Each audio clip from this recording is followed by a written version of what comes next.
পশ্চিমবঙ্গ দলিত সাহিত্য একাডেমির আয়োজনে শনিবার সাহিত্য সভা অনুষ্ঠিত হলো শিলিগুড়ির দীনবন্ধু মঞ্চে। সাহিত্য সভাকে কেন্দ্র করে একটি র্যালি অনুষ্ঠিত হয় শিলিগুড়ি মহানন্দা ব্রিজ থেকে শুরু করে দীনবন্ধু মঞ্চ পর্যন্ত। পশ্চিমবঙ্গের বিভিন্ন প্রান্তে বিশিষ্ট কবি সাহিত্যিকরা এখানে অংশগ্রহণ করেন।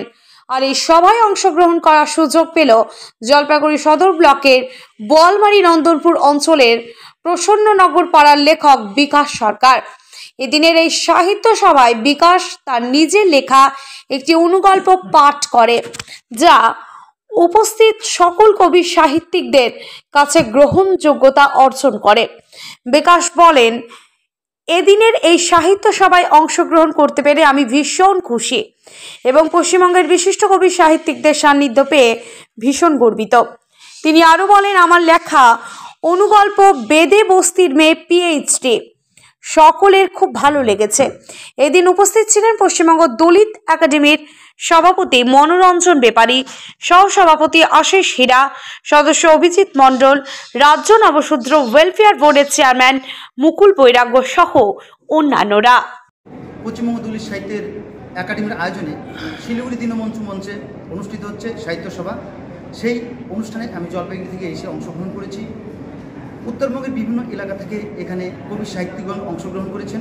তাদের পাশাপাশি সেখানে আমি পাঠ করেছি আমার অনুগল্প।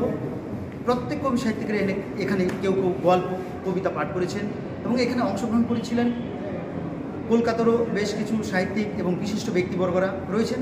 বাংলা সাহিত্য একাডেমির সভাপতি মনোরঞ্জন বেপারী, সহসভাপতি আশিস হীরা, রয়েছেন সদস্য অভিজিৎ মণ্ডল এবং রয়েছেন সরকারি আধিকারিক প্রতিনিধিরা। সত্যি এক কথায় বলতে গেলে এই অনুষ্ঠানে এসে আমার ভীষণ ভালো লেগেছে। প্রত্যেকের ব্যবহার এবং আজকের যে অনুষ্ঠানে সে বিভিন্ন কবি সাহিত্যিকদের সাথে তাদের সান্নিধ্যে এসে জানা এবং বোঝার বিষয় এবং সাহিত্য ভাবনার যে অগ্রগতি বা আগামী দিনে সাহিত্য ভাবনার যে পথ চলা সেই বিষয়গুলো সকলেই জানতে পেরেছেন। সত্যি এক কথায় বলতে গেলে এখানে এসে আমার ভীষণই ভালো লেগেছে।